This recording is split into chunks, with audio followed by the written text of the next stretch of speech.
Friends, gather round. Let's talk about Elon Musk. You know him, you might love him, you might think he's a real-life Bond villain.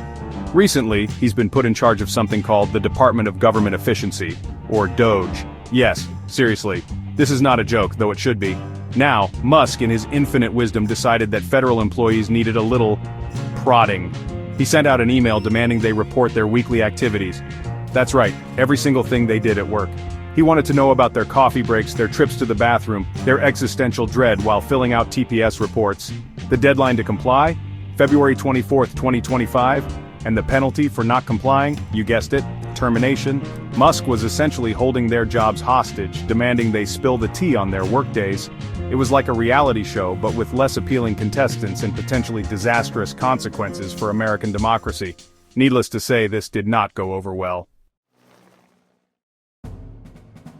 Imagine you're a high-ranking official at the Pentagon.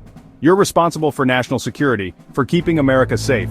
You've got top-secret clearance and access to information that would make Edward Snowden's head spin. And then, you get an email from Elon Musk, a man who once launched a car into space asking you to spill the beans on your week. You'd probably laugh, then you'd probably call your lawyer. That's precisely what happened. The Pentagon, along with a chorus of other federal agencies, essentially told Musk to shove it. They weren't about to divulge sensitive information just because a billionaire with a Twitter habit demanded it. The Department of Defense issued a memo advising staff to ignore Musk's email. They cited security concerns, which, let's be honest, is like saying a hippopotamus might be a tad damp. It was glaringly obvious that forcing every federal employee to disclose their activities was a recipe for disaster. Now, federal employees, like anyone staring down the barrel of an unreasonable boss, have unions. And the American Federation of Government Employees, AFGE, is not known for backing down from a fight. They're like the honey badger of labor unions. They don't care, they're not afraid, and they will go after your ankles. The AFGE immediately cried foul, calling Musk's directive unlawful and a blatant attempt to intimidate federal workers. They promised to fight any wrongful terminations and filed a complaint faster than you could say unfair labor practice. This wasn't just about protecting their members' jobs. It was about defending the integrity of the federal workforce.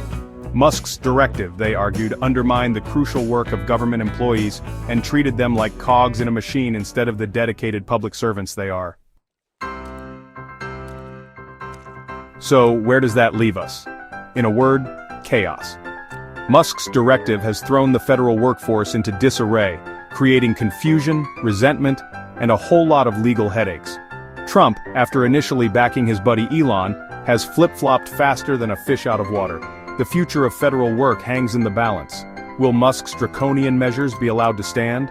Will the AFGE prevail in their legal challenges? Will anyone ever figure out what DOGE actually does? One thing's for sure, this story is far from over. And it's a story that highlights the dangers of putting billionaires in charge of things they know nothing about. But hey, at least it's entertaining, right?